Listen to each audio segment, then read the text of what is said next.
So let's get the final word as it is. Now we're wrapping up the year from the monetary policy side of things with a set of analysts who will be discussing from today all through to December the monetary policy focus and actions so far in 2017 and what the outlook is likely will be in 2018. Let's start this round of conversation. The first final word from Ayodeji Ebo, who is the managing director at Afrinvest Securities, is live to us from our studios in Lagos, the headquarters of Channels Television. Ayodeji, good morning. It's good to have you on the program. Good morning, Boason. Thanks for having me. It's good to have you. So we're done with the monetary policy round for 2017, unless anything unusual happens in the next 5 weeks. The central bank will keep its fingers crossed for the year. Now, give us 1 or 2 minutes to recap what you think the highlights of the monetary policy cycle for 2017 was like. Yes, thanks for that. We've seen for the major part of the MPC meeting for this year, we've seen in terms of based on expectation, the MPR has been held stable at the 14% for the year. You've also seen in terms of the CRR at 22.5%, that's the cash reserve ratio, also the liquidity ratio at 30%.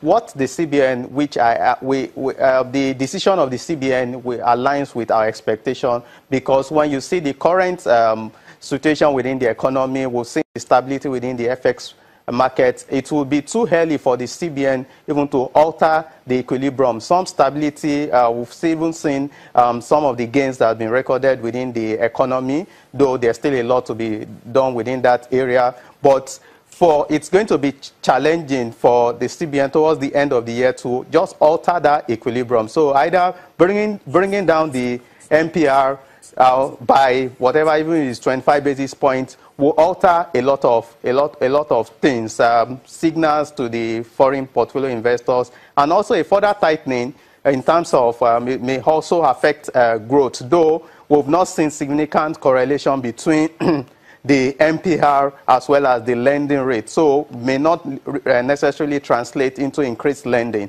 So for us, I think the hawkish stance of the CBN, I think it's what I think should hold for now. But again, Ayodeji, if you look at where we started the year from, the central bank sounded more hawkish, more tightening at the beginning of the year. But it looks like the last two policy committee meetings seems to be softening gradually. If you take the MPC communique, and if you listen to Godwin Emefiele speak at 1 or 2 other fora, he seems to be more comfortable with the FX market. He seems very comfortable with the foreign exchange, foreign reserves position, the current account balance, our balance of trade, and a few things like that. Do you think this softening we've seen in the last since the half of the year is a signal of where we're going in the new year? Yes, we see it's a signal that maybe the MPC may, in the first quarter of 2018, may reduce the MPR. But when you do your proper analysis, most times it will not translate to increased lending. What leads to increased lending is when banks see opportunities within the economy where they can either support or complement efforts of the government, where policies that have been set in place that will attract investment into a particular sector. We saw during the privatization of the power sector, though there's still a lot of complexity within that area, banks when you see the amount of lending that went into that sector during that time. So it's something like that that would drive lending to the economy, to the SMEs. As long as when you look at the risk environment, power is still not very stable in terms of infrastructure deficit is still existing. So you would see that there will be nothing to attract the banks to lend into that particular space. Bring MPR to 10%. Would that translate into increased lending? I don't think so. It will translate into increased lending. Though we may want to say the high interest rate in terms of the fixed income instrument is also disincentivizing banks to also lend. I feel that even if interest rate within the treasury bills market also instrument comes down, lending will not translate into significant lending into the the private sector or into the economy if some major things are not taken care of. Okay, a very direct question. How would you rate monetary policy, policies and actions all through 2017? We're done, as it were. What's your take on what the last 12 months that we've traveled? I think I would. It is more of a reactionary than being anticipatory. We've seen what has happened. The CBN most time sit back to study and see how the direction of things before it takes its decision. But would expect that maybe going into 2018, the CBN should take some bold step. I know they need to synchronize with the fiscal policy, but also trying to take that initiative ahead and based on the expectation. Like next year, we know election is also approaching. What are some of those policies that can come in place ahead? There will be increased spending, even by the government. A lot of contracts will be awarded for capital projects as we approach 2018. What will the CBN be doing in terms of trying to also check liquidity within the system? Is it still through the normal OMO auction mop-ups that CBN will still continue? What will they really be doing? How will they curtail the liquidity that may be channeled into FX, which may also pressure FX in 2018? So those are some of those things that I feel the CBN should also try to focus more on now, rather than stay back and see the direction of things before they react.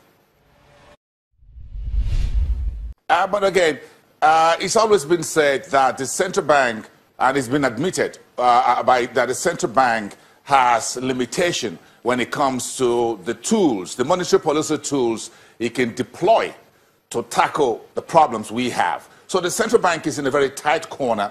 How do you think the central bank can get out of this for dilemma or a quagmire in which it's boxed to a corner and it has very little room or instruments to mediate in the market, to drag banks to lend into very critical sectors? How much more do you think monetary policy can achieve moving forward? I think part of what I would like to suggest at this point is we've seen what the positive result based on the intervention loan within the agri space that is been yielding results. The CBN can also try to identify what other critical sector would government like to grow. If you also set aside intervention funds, though must be properly managed and monitored, then it will complement the efforts of the government to grow that particular sector that will have more multiplier effect on the GDP of the economy. So we're practically, we're practically handing over the governance of moving the economy forward of this country to the central bank. That's what we're doing. No, it's just, I'm saying... to go that route. No, I'm trying to say complement. The fiscal authorities are there to come up with policies that will attract private investors. Governments cannot fund most of the infrastructure deficits we have in the economy. So government is there to come up with policies, incentives that will attract and will also give assurance to private investors that once they the government would adhere to whatever rules that is set before that will attract foreign investors to any particular sector. So what I'm just trying to say is the CBN can also be there to complement what the fiscal authorities would do. Okay, let's move to the markets. Let's delve there a little bit. Do you think we've done enough to, as one of our viewers, Shola Ogunayi, put it on Twitter, it says the MPC of the central bank is trying to placate the foreign portfolio investors with their decision on their key policy rates. Do you think we've done enough for the foreign portfolio investors to show very good behavior, quote unquote, on our part, and then we need to move on from just placating foreign portfolio investors with a currency devaluation, with high yield on our financial assets they are picking up for cheap? I think, you know, building trust also takes time. It's very easy to destroy it because of what has happened in the past.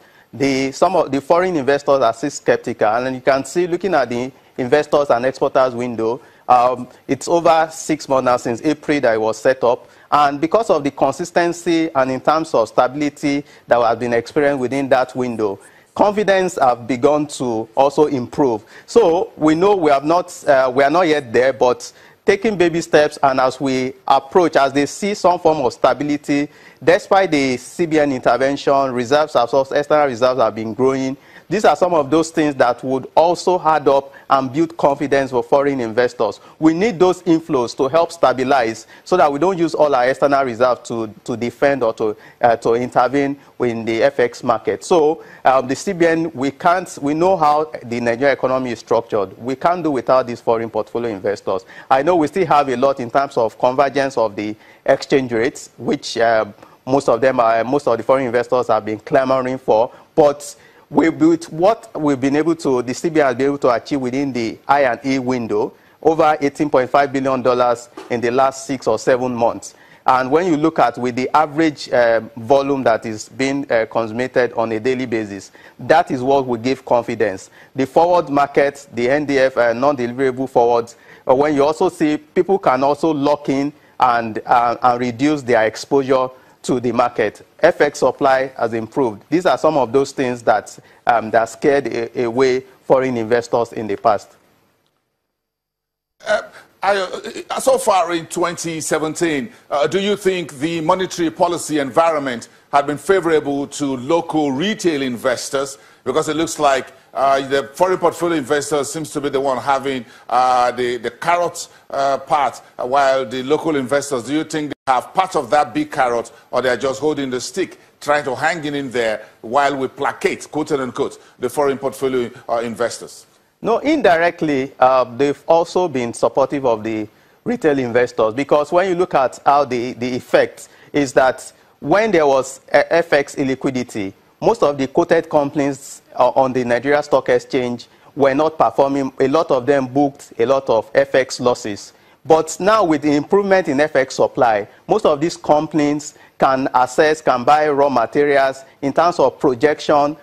They can plan in terms of the FX obligations, and some of them are able to even service their FX obligations. A letter of credit, for some of them, they've been able to access more opportunity within that area. So indirectly, as that adds up to the bottom line of companies that are quoted, it means that there will be improved earnings, and as a result, it translates into improved dividend for the retail investors. So indirectly, I feel also the CBN have been supportive of the retail investors.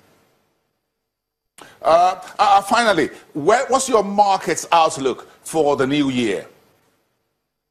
Yeah, towards the end of this year, we would expect to see more sell-off, because when you look at mark to market on a year-on-year, well, most portfolio managers may have significant capital appreciation in their portfolio, but for them to book that income, they need to sell off this portfolio. Though it's not going to that will not translate into panic selling. It's going to present opportunity for new entrants, and we feel in the new year it's new target for portfolio investors, and we'll see a lot of buying, early bird positioning ahead of full year 2017 results, because we've seen the last 2 or 3 quarters of this year, for most companies have been able to stabilize, reduce their FX due to FX increase in FX supply. So as a result, we expect that results will be largely positive, and that will translate into improved